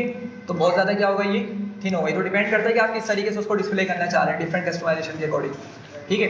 अच्छा, अब एक और पॉइंट है लाइन मार्कर। ये क्या होता है, लेट से हमारा जो डेटा था ना, आपको याद होगा वो 2007 से लेके आई थिंक 2016 तक का डेटा था, मतलब 8 से था। अच्छा खैर 8 से होगा, ठीक है, मुझे एक्जैक्टली याद नहीं है। 2008 से लेकर 2016 तक का डेटा, मतलब तकरीबन 8 पॉइंट्स या 9 पॉइंट्स नहीं 10 पॉइंट्स है, सॉरी 10 पॉइंट्स है, याद है ना 10,3 हम उससे शेप दिखाई दी। तो 10 रोज है, मतलब हो सकता है किसी ईयर का डेटा दोबारा रिपीट हो गया हो, पॉसिबल है वैसे ऐसे नहीं, ऐसा नहीं हुआ होगा, मतलब ग्राफ क्या होता है अजीब सा दिख रहा होता, ठीक है। 2000 हम देख लेते हैं, दोबारा से सबर करते हैं, BDM को प्रिंट कर लेते हैं ताकि आइडिया हो जाए। हाँ, 2008 से लेके 2017 तक का डेटा है, ठीक है। तो टोटल कितना बना रहा है डेटा, ये 10 रोज बना रहा है। 2008 भी इंक्लूडेड है इसके अंदर, 2017 भी इंक्लूडेड है, तो आपकी इस तरीके से 10 रोज बन रही है। अच्छा, अब मैं ये बोल रहा हूँ कि ये सिर्फ 10 पॉइंट्स हैं और 10 पॉइंट्स की वजह से हमारी इतनी बड़ी लाइन बन रही है, सही है। तो हो क्या रहा है कि पहले तो पॉइंट्स लोकेट हुए होंगे, 10 पॉइंट्स लोकेट हुए होंगे ना, कि 2008 के अंदर ये डेटा था, फिर 2009 के अंदर ये डेटा था एंड सो ऑन, और फिर क्या हुआ, पॉइंट्स को कनेक्ट कर दिया तो इस तरह की एक लाइन फॉर्म हो गई, ठीक है। अब मैं ये चाह रहा हूँ कि मेरे जो ओरिजिनल पॉइंट्स है ना वो हाईलाइट हो जाए, ठीक है। किस तरह, सर्कल की फॉर्म के अंदर, मतलब वो पॉइंट्स लिखे हुए नहीं आएंगे अभी, मैं क्या चाह रहा हूँ बस जहाँ पे मेरा पॉइंट बना ना वो हाईलाइट हो जाए, किसकी मदद से, किसी भी डिज़ाइन की मदद से। हो सकता है वो सर्कल हो सकता है कि वो डायमंड का कोई शेप आ जाए, ठीक है। तो इसके लिए हम क्या यूज़ करते हैं, मार्कर का यूज़ करते हैं, ठीक है। मार्कर्स बेसिकली हमारे पास डिफरेंट स्टाइल्स होते हैं। तो लेट से मैंने दोबारा से ये चीज़ लिखी और मैंने आगे कोमा करके लिखा मार्कर इक्वल्स टू, मैंने लेट से ओ पास कर दिया, ठीक है। सिमिलरली मैं यहाँ से इसको कॉपी करके नीचे आता हूँ, मैंने यहाँ पे मार्कर में दे दिया स्टेरिस, ट्राई कर लेते हैं स्टेरिस का, मुझे आईडी नहीं चलेगा, चलिए ठीक है।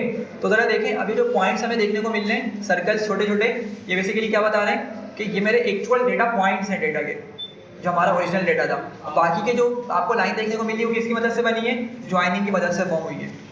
क्लियर है यहाँ तक, ठीक है। तो ये मार्कर हो गए आपके, यहाँ पे स्टार आ गया, वहाँ पे क्या हो गया, ऊपर सर्कल आ गया। अब ये डिफरेंट मार्कर्स मौजूद है हमारे पास, आप डी का यूज़ कर सकते थे। डी में क्या होता है, डी में डायमंड आपका आ जाएगा, डायमंड टाइप के मार्कर्स बन जाएंगे। तो लेट से मैं इसको जाके स्टार की बजाय इसको डी लिख देता हूँ, ठीक है। तो थोड़ा सा आप लोग शेप देख रहे होंगे, डायमंड टाइप की हो गई है इसकी, ठीक है। इस तरह की और फर्दर कस्टमाइजेशन आप इसमें परफॉर्म कर सकते हैं। कहाँ पे, डॉट भी कर सकते हैं और भी आप इसको एक्सप्लोर कर सकते हैं जाके, और आपको मार्कर्स देखने को मिल जाएंगे। अच्छा, एक और चीज़, मार्कर साइज़। आप बोल रहे हैं मार्कर साइज़ मुझे थोड़ा सा बड़ा लग रहा है, इसको छोटा करना है, या छोटा है तो उसको बड़ा करना है, तो आप मार्कर के साइज़ को भी चेंज कर सकते हैं। क्या लिखना होगा, कॉपी करते हैं और वापसी आगे यहाँ बताते हैं इसको, marker size equals to let से 5 कर देते हैं फिलहाल के लिए, और यही चीज़ कॉपी करके नीचे लाते हैं और इसको हम लिख देते हैं 1.5 कर देते हैं, ठीक है। एग्जीक्यूट किया तो अब ज़रा देखें, डायमंड तो तकरीबन नेग्लिजिबल हो गया है, ठीक है, और ये थोड़ा बड़ा हुआ है, ज़्यादा इसमें हमें कोई चेंज देखने को नहीं मिला। तो एक काम करते हैं, इसको 5 के बजाय हम 10 करके देखते हैं, ठीक है। तो बिल्कुल ये डेफिनेटली बड़ा हो रहा है, सही है। और ये जो एक बात समझिएगा कि ये जो अब डायमंड छुप गए ना तकरीबन हमारे पास, तो हुआ क्या है कि जब मैटप्लॉटलिब उसको शो कर रहा था तो उसने खुद पर्टिकुलर साइज़ रखा होगा ना उस मार्कर का, तो मैंने उसको 1.5 दे दिया, मतलब उसका जो नॉर्मल साइज़ था उससे भी कम साइज़ दे दिया मैंने, सही है। तो इसलिए क्या हो गया, वो इनविजिबल के करीब आ गया तकरीबन, सही है। तो अगर मैं इसको जाके एडजस्ट कर दूंगा, सही लिख दूंगा पॉइंट, लेट्स मैं 3.5 कर देता हूँ, या जो भी कोई डिसाइड वैल्यू का मैं कर दूंगा, तो क्या हो जाएगा, वो चीज़ थोड़ी रिलेटिवली विजिबल हो जाएगी, ठीक है। तो ये कुछ कस्टमाइजेशन थी हमारी लाइन प्लॉट से रिलेटेड, ठीक है। ये कस्टमाइजेशन आपकी सेम रहने वाली है, भले ही आप कोई भी प्लॉट बनाएं, स्कैटर प्लॉट बनाएं, ठीक है, बार प्लॉट बनाएं, हिस्टोग्राम बनाएं, या किसी और टाइप का प्लॉट बनाएं, आपकी कस्टमाइजेशन सेम रहने वाली है, ठीक है। लेकिन एक बात याद रखिएगा, कुछ कस्टमाइजेशन काम नहीं करेगी। वो किस तरह, लेट से आपने बार प्लॉट बनाया, बार प्लॉट में क्या होता है, बार्स बन रहे होते हैं, ठीक है। तो बार्स के अंदर जब हमारे पास ये मार्कर मौजूद ही नहीं होगा, तो मार्कर का साइज किस तरह बड़ा करेंगे, या लाइन मौजूद ही नहीं हो तो सिर्फ सिंपल बार्स होते हैं। अभी देखते हैं आगे कि किस तरीके से बनते हैं वो सिंपल बार्स हैं। तो बार्स की तो हम थिकनेस बढ़ा सकते हैं और कम कर सकते हैं, लेकिन वहाँ पे लाइन वाला कॉन्सेप्ट फिर अप्लाई नहीं हो रहा होगा। लेकिन कुछ इसी तरह की सिमिलर कस्टमाइजेशन हम हर जगह अप्लाई कर सकते हैं, कलर से रिलेटेड, साइज से रिलेटेड एंड सो ऑन, ठीक है। यहाँ तक हाँ भाई, जल्दी से बताएं, यहाँ तक क्लियर है। चलें आगे बढ़ते हैं। और अब लेट्स से आपको एक चीज़ का आइडिया है कि जब हम रियल डेटा सेट पे काम करते हैं तो हमें आउटलायर्स देखने को मिलते हैं, सही है। आउटलायर्स हमें बहुत फ्रीक्वेंटली देखने को मिलते हैं। तो लेट्स से कि मेरे पास मैंने इसमें ना एक वैल्यू डाल दी है और ये बहुत बड़ी वैल्यू है कंपेयर टू अदर नंबर्स, सही है भाई। तो अगर मैं इसका प्लॉट बनाता हूँ, मैंने कहा इसका प्लॉट बनाते हैं, और क्या लिखेंगे भाई, PLT डॉट प्लॉट, ईयर कहाँ आएगा, एक्स एक्सिस पर, और वाई एक्सिस पे प्राइस आएगी, एग्जीक्यूट किया। अब देख रहे हैं एक सिंगल लाइन हॉरिजॉन्टली और फिर एक इंक्लाइंड लाइन हमें इस तरह से देखने को मिल रही है। मतलब हो क्या रहा है कि आपके पास सिर्फ इस एक नंबर की मदद से आपका पूरा ग्राफ का जो कर्व का बिहेवियर बिल्कुल डिफरेंट हो गया, सही है। तो यहाँ पे हम एक काम करते हैं, हम यहाँ पर लिमिट करते हैं एक्सिस की वैल्यूज़ को। अब वो एक्स एक्सिस भी हो सकता है, वाई एक्सिस भी हो सकता है। अब आप मुझे सोच के बताएं, ये जो इतना बड़ा चेंज देखने को मिल रहा है, ये अलोंग एक्स एक्सिस है या अलोंग वाई एक्सिस है, वाई एक्सिस है। प्राइस कहाँ पे प्लॉट हुई है, वाई पर प्लॉट हुई है, ठीक है। और प्राइस के अंदर ही हमें आउटलायर देखने को मिल रहा है, सही है। तो इसी वजह से आपकी ये वैल्यू देख रहे हैं, ये एक्सपोनेंट 6 है। एक्सपोनेंट 6 मतलब आप इमेजिन कर रहे हो मिलियंस के अंदर ये नंबर की बात हो रही है। तो यहाँ पे ये बहुत कम नंबर है, 0.1 या 0.2 के अराउंड होगा, जबकि यहाँ पे ये वैल्यू काफ़ी बड़ी वैल्यू हमें देखने को मिल रही है, 4 से भी अब जा रही है, ठीक है। तो हमें क्या करना पड़ेगा, इसको हमें लिमिट करने पड़ेंगे अपनी एक्सिस की वैल्यूज़ को। और सिंस ये जो चेंज है, मतलब इतना बड़ा नंबर देखने को मिले, कहाँ पर है, वाई एक्सिस पर है, तो हम इसलिए यहाँ पे क्या यूज़ करेंगे, वाई लिम का यूज़ करेंगे, ठीक है। मैं बताता हूँ मैं क्या बोल रहा हूँ। मैं इसी चीज़ को कॉपी करके नीचे ले आता हूँ आपसी, और मैं लिखता हूँ PLT डॉट वाई लिम, और इसको हम बताएंगे कि कहाँ से कहाँ तक की मेरे मेन नंबर को कंसिडर करो। लेट से हमें पता है कि भाई हम लेट से मोबाइल सेल करते हैं, फॉर एग्जांपल मोबाइल सेल करने की शॉप है, तो हमें मालूम है कि हमारे डेटा के अंदर, हमारी जो मतलब डेटा है ना, उसके अंदर मिनिमम प्राइस 20,000 है और मैक्सिमम प्राइस है ना वो कितनी हो सकती है, लेट से 3 lakhs फॉर एग्जाम्पल, ठीक है। या 3 lakhs मैंने ज़्यादा बोल दिए। अगर हम अपने डेटा के हिसाब से देखें तो हमें एक आइडिया हो जाएगा। ये देखें ज़रा, इसको छोड़ दें, बाकी डेटा के अकॉर्डिंग देखें कि कितनी मैक्सिमम प्राइस जा रही है, 57,000 के अराउंड जा रही है प्राइस। तो एक मुझे मिनिमम वैल्यू मालूम होगी, एक मुझे मैक्सिमम वैल्यू मालूम होगी, तो मैं क्या करूँगा, इसको वाई लिम के अंदर वो बता दूंगा। लेट से मैं मिनिमम वैल्यू हम इसको बोलता हूँ 20,000, कॉमा करके बोलता हूँ, और मैक्सिमम वैल्यू मेरी वैल्यू जाएगी 70,000, ठीक है। ज़रा एग्जीक्यूट करते हैं। हाँ, ये ग्राफ आ गया, ठीक है। तो अब हुआ क्या कि उसने थोड़ा बिहेवियर हमारे ग्राफ का सही करके दे दिया है, समझ रहे बात को। और जो आपका आउटलाइन वाला पार्ट जिसकी वजह से हमारा ग्राफ ही तकरीबन ख़त्म हो रहा था, अब वो थोड़ा सा विजिबल हो रहा है, तो हम इसका थोड़ा बहुत पैटर्न को आइडेंटिफाई कर सकेंगे, ठीक है। अच्छा, ये आउटलायर के केस में हम इस तरीके से वाई लिम का यूज़ करते हैं। अब इमेजिन करें अगर आपको ये वैल्यू एक्स एक्सिस पे बहुत बड़ी देखने को मिल गई, लेट से अभी 2015 से लेकर 2021 की डेटा की बात हुई है, लेकिन यहाँ पे लेट से किसने लिख दिया मे बी के 15,017 नंबर लिख दिया। लेट से मैं इसी डेटा को दोबारा से उठाता हूँ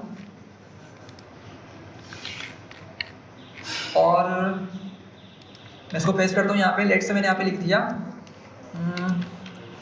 15,017, मतलब इतने साल हम आगे पहुँच गए फॉर एग्जाम्पल, इतना बड़ा डेटा देखने को मिल गया, सही है। और इसकी वैल्यू को हम क्या करते हैं फिलहाल के लिए, सिंपल कर देते हैं। लेट से इसको मैंने 49,000 बोल दिया, ठीक है। इसका अगर प्लॉट बनाए तो किस तरह बनेगा,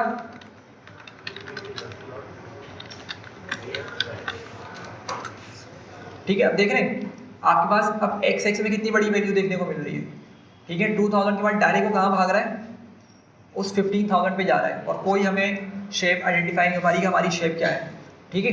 और जो ऊपर का बिहेवियर था, देख रहे हैं सारा बिहेवियर क्या हो चुका आपका, एक लाइन के अंदर कन्वर्ट हो चुका, वर्टिकल लाइन के अंदर।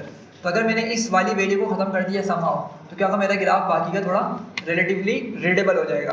तो इसीलिए अब यहाँ पे क्या करना पड़ेगा हमें, अगर हम इसको जाके एक्स लिमिट का यूज़ कर लें हम इस जगह पर, ठीक है। और क्या बोलेंगे इसको, PLT डॉट एक्स लिम, और नॉर्मल डेटा हमारा कहाँ से स्टार्ट हो रहा था भाई, 2000 से, और कहाँ तक का डेटा था, ये इसके हिसाब से देखें 2000 से हमने कंसिडर कर लिया 2020 तक का डेटा मौजूद है। या अगर मैं इसको और थोड़ा नैरो डाउन करूँ तो 2010 से भी हम कंसिडर कर सकते हैं, ठीक है। मैंने इसको लिखा 2010, और क्या आ रहा था ऊपर 2020 आ रहा था, लेट से हमने 24 कंसिडर कर लिया इसको। और मैंने यहाँ पे यूज़ क्या किया है, एक्स लिमिट, मतलब मैं एक्स एक्सिस में क्या करना चाह रहा हूँ, इसको इन दो नंबर के दरमियान रिस्ट्रिक्ट करना चाह रहा हूँ कि इससे ज़्यादा वाली वैल्यू को हमें डिस्प्ले नहीं करो, सिर्फ इतने पार्ट पे फोकस करो जो इन पॉइंट्स को कवर कर रहा है। तो एग्जीक्यूट किया तो अब हमें थोड़ा सा कर्व बनिस्बत पुराने वाले कर्व के यहाँ पे रेडिबल देखने को मिल रहा है, सही है। तो बात समझे, आउटलायर कहीं भी हो हमारे डेटा को बिल्कुल ख़राब कर देते हैं, ना विजुअलाइजेशन उससे अच्छी हो सकती है, ना ही क्लीनिंग वगैरह का मतलब ना ही उसकी एनालिसिस अच्छी परफॉर्म हो सकती है। हाँ, तो ये हमने डिस्कस कर लिया। अच्छा, अब नेक्स्ट क्या है, ग्रिड हमने लगाना है। अब ये ग्रिड बड़ा एक पावरफुल तरीका होता है। लेट से मैं उठा लेता हूँ, पहले तो रन कर लेता हूँ सबको, क्योंकि रिस्टार्ट किया कंप्यूटर को।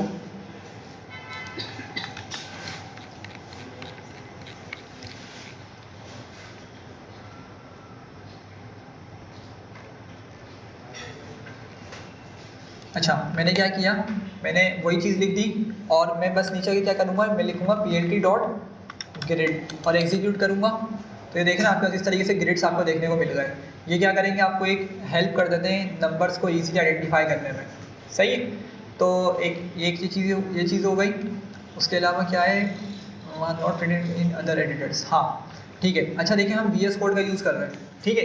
अब VS कोड के अंदर ना हम मतलब ये फंक्शनैलिटी थोड़ी सी इसकी डिफरेंट होती है, सॉरी VS कोड के अंदर नहीं, VS कोड में जो हम IP/INP वाली फाइल यूज़ कर रहे हैं ना, ये थोड़ी सी इसकी फंक्शनैलिटी डिफरेंट होती है। तो इसमें क्या होता है कि हमने जो है ना ग्राफ को जो एक्चुअल कमांड प्लॉट करने की अभी तक यूज़ ही नहीं करी है हमने, समझिएगा मैं क्या बोल रहा हूँ। जो एक्चुअल लाइन है ना ग्राफ को प्लॉट करने के लिए मैंने कहीं भी लिखी नहीं है, लेकिन फिर भी क्या हो रहा है, मेरा ग्राफ यहाँ पे दिखने को मिल रहा है। क्यों? क्योंकि वो जो लाइन है ना वो ऑटोमेटिकली एग्जीक्यूट हो रही है, ठीक है। तो लेकिन हो सकता है कि आपके दूसरे एडिटर्स में अगर आप काम करें ना, लेट से आपने py फाइल पे काम कर रहे हैं, अभी कौन सी फाइल है ये, IP/INP की फाइल है। अगर आप .py वाली फाइल पे काम कर रहे होंगे ना, और अगर आपने यही पूरी चीज़ लिख के एग्जीक्यूट कर दिया कोड को, तो काम नहीं करेगा, आपको ग्राफ दिखाएगा ही नहीं। तो आपको क्या करना पड़ेगा उसके लिए, आप उसके लिए एंड में जाके लिखेंगे PLT.show। आप इसके बिल्कुल एंड में चले जाएंगे, यहाँ पे लिखेंगे PLT.show। ये असल वो लाइन है या वो कमांड है जो क्या करेगी, सब कुछ ऊपर वाली चीज़ों को आपको एक कैनवा पे डिस्प्ले करवाएगी, समझ रहे हैं। तो एग्जीक्यूट किया, अभी तो हमारे पास कोई डिफरेंस नहीं आने वाला, क्योंकि हमारे पास तो बगैर इसके भी काम कर रहा था। ये वाली सारी चीज़ें इस PLT शो के बगैर भी काम कर रही थी सारी, ठीक है। तो इसलिए हमें मतलब आइडिया नहीं हो पा रहा, लेकिन अगर आप py फाइल पर काम करेंगे ना, तो आप इसको ट्राई करके देखिएगा, आपको ये चीज़ लास्ट में लिखनी पड़ेगी, ठीक है। एक और चीज़ कि यहाँ पर कुछ ग्राफ्स इस तरह बने होंगे, हाँ ये देखें, जैसे ये ग्राफ बना है, इसकी ये टेक्निकल इन्फॉर्मेशन दिखा रहा है, ठीक है। ये कुछ टेक्निकल इन्फॉर्मेशन है, हमें ग्राफ की शो कर रहा है। सिमिलरली अगर ऊपर जाएंगे तो यहाँ भी दिखा रहा है कि उसने मैटप्लॉटलिब का एक लाइन प्लॉट बनाया है इस लोकेशन पे। लेट्स से मुझे ये टेक्निकल इन्फॉर्मेशन नहीं देख रही, तो इस टेक्निकल इन्फॉर्मेशन को छुपाने के लिए भी हम क्या यूज़ करते हैं, plt.show का यूज़ करते हैं। क्या यूज़ करेंगे, plt.show का यूज़ करेंगे। लेट्स से जैसे हमें यहाँ पे देखने को मिल रहा है, और समटाइम्स हमारी टेक्निकल इन्फॉर्मेशन काफ़ी बढ़ जाती है, ठीक है। तो हम इस चीज़ को क्या करते हैं, अवॉइड करते हैं इस टेक्निकल इन्फॉर्मेशन को दिखाना। तो मैं लेट से यहाँ पे आता हूँ, मैं इसके एंड में जाके क्या लिखूँगा, plt.show का अगर मैंने यहाँ पे यूज़ कर लिया तो क्या होगा, ये देखें मेरे पास से अब वो चीज़ जो आ रही थी वो चली गई, ठीक है। तो VS कोड में आपके पास अगर plt.show आपने अलग से यूज़ कर लिया तो आपकी क्या करेगी, वो जस्ट टेक्निकल इन्फॉर्मेशन को छुपाने का काम करेगी। लेकिन अदर एडिटर्स या अदर एक्सटेंशन वाली फाइल्स के अंदर वो एक्चुअल प्लॉट बनाने का काम भी कर रही होगी। सही है भाई यहाँ तक? तो हमारे यहाँ पे लाइन प्लॉट कवर हो जाता है, लाइन प्लॉट कंप्लीट हो गया। अब आगे बढ़ता है स्कैटर प्लॉट, ठीक है। अच्छा, स्कैटर प्लॉट आपको मालूम है कि कुछ इस तरह से दिखता है, और अगर हम वापसी चले जरा वाइट बोर्ड पर,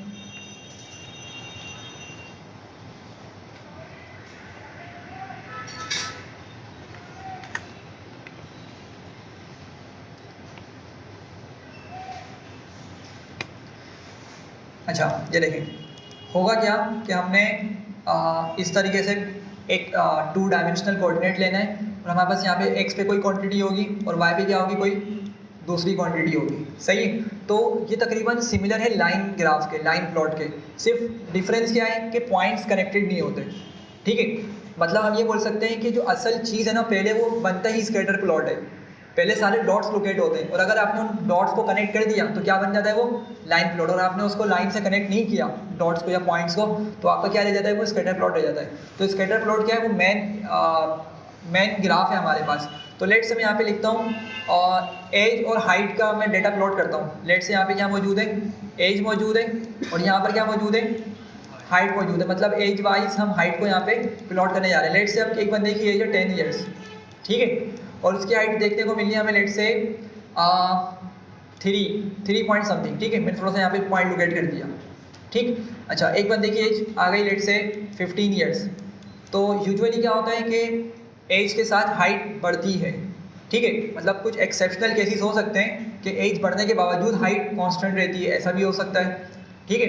तो एक्सेप्शनल केसेस है, लेकिन वो डेटा हो सकता है हमारे पास इस तरह का। लेट से लेकिन 15 ईयर्स जब उसकी एज हुई, ये किसी दूसरे बंदे की 15 ईयर्स एज पे उसकी हाइट हमें देखने को मिली, मे भी हो सकता है भाई 5 हो, क्योंकि आजकल की जो जनरेशन है उनकी हाइट माशाल्लाह बहुत ही ज़्यादा है, ठीक है।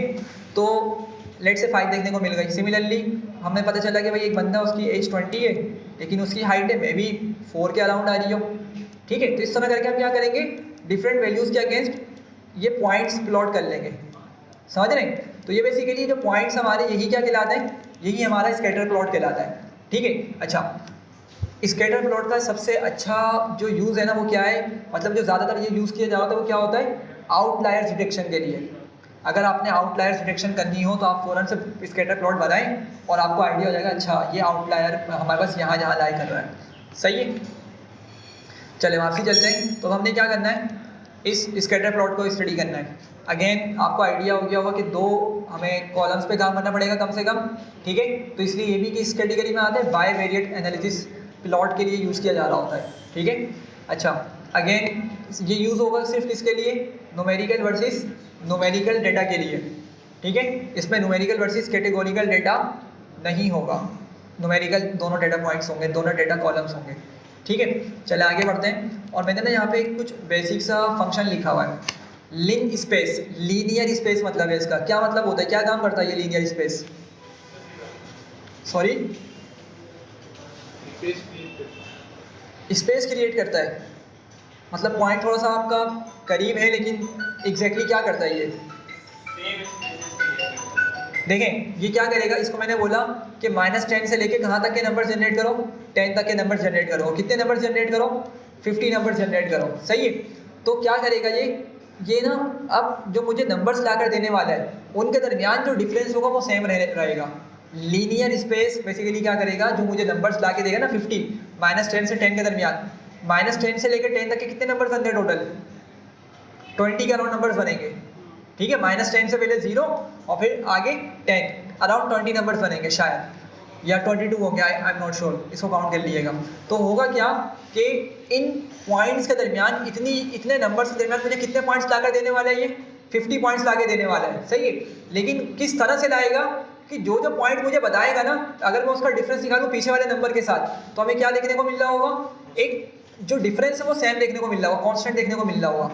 क्या मतलब हुआ इसका, मैं दिखा भी देता हूँ। एग्जीक्यूट किया और मैं आया, मैंने यहाँ पे एक्स को प्रिंट किया।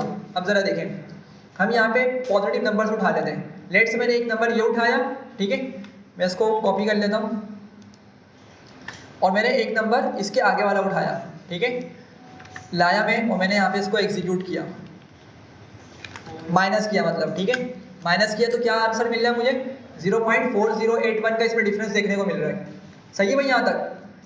हाँ भाई, अच्छा आगे बढ़ते हैं। लेट से अब मैंने ये नंबर उठाया, बल्कि नंबर मैंने ऑलरेडी कॉपी किया हुआ है, मैंने इसको रखा और फिर उसके आगे वाला नंबर मैंने कॉपी किया यहाँ से लेकर यहाँ तक का, और मैंने इनको माइनस किया, एग्जीक्यूट किया। तो ज़रा देखें डिफरेंस क्या मिल रहा है हमें, 81 तक कंसिडर कर लें या आगे भी चले जाएं तो डिफरेंस क्या है, सेम है। तो इस तरह इसने तमाम नंबर के दरमियान जो डिफरेंस रखा है ना वो सेम रखा है, समझ रहे हैं? तो ये लीनियर स्पेस की कैरेक्टरिस्टिक है कि किस तरीके के नंबर आपको जनरेट करके देगा। क्लियर है यहाँ तक? फिर मैंने नेक्स्ट क्या किया, मैंने उस x को उठाया, ठीक है, उसको किससे मल्टीप्लाई कर दिया, 11 से, मतलब मैं बिल्कुल एक रैंडम नंबर जनरेट करना चाह रहा हूँ। और फिर मैंने यहाँ पे np.random इंटीजर का यूज़ करते हुए इसको बोला -21 से लेके कहाँ तक के नंबर्स लाओ, 40 तक के नंबर्स लाओ, -21 से, और कितने नंबर्स लाओ, 50 नंबर्स लाओ। तो ये रैंडम नंबर्स लेकर आएगा, ठीक है। अब ये लाजमी नहीं कि उनमें स्पेस सेम हो, अब ये स्पेस डिफरेंट हो सकती है हमारे पास। तो एक तरीके से क्या हुआ, ये पूरे नंबर्स हमने जनरेट करने के बाद, सारी कैलकुलेशन परफॉर्म करने के बाद हमने कौन सी वैल्यू बनाई, y की वैल्यू बनाई, सही है। और ऐसा क्यों किया, क्योंकि हम क्या करना चाह रहे हैं, स्कैटर प्लॉट बनाना चाह रहे हैं इसका, ठीक है, ताकि आइडिया हो कि हमें स्कैटर प्लॉट में रैंडमनेस दिखती है या नहीं दिखती। तो मैंने क्या किया, मैं नीचे आया, मैंने लिखा plt.scatter, और इसके बाद मैंने लिखा क्या था, x, y, सॉरी, मैंने लिखा x, y, ठीक है। तो जरा देखें क्या हो रहा है, हमें कुछ इस तरह के नंबर्स देखने को मिल रहे हैं, ठीक है। ऑफकोर्स नंबर्स कम है तो इसलिए आपको यहाँ पे थोड़े कम नंबर देखने को मिल रहे हैं। क्या होता है, बहुत ज़्यादा नंबर्स हमें देखने को मिल रहे होते हैं, ठीक है। यूजुअली जब मशीन लर्निंग करेंगे तो वहाँ पे भी हम इसका स्कैटर प्लॉट का एप्लीकेशन देखेंगे कि हमारे पास ये वहाँ पे भी काफ़ी हेल्पफुल होती है।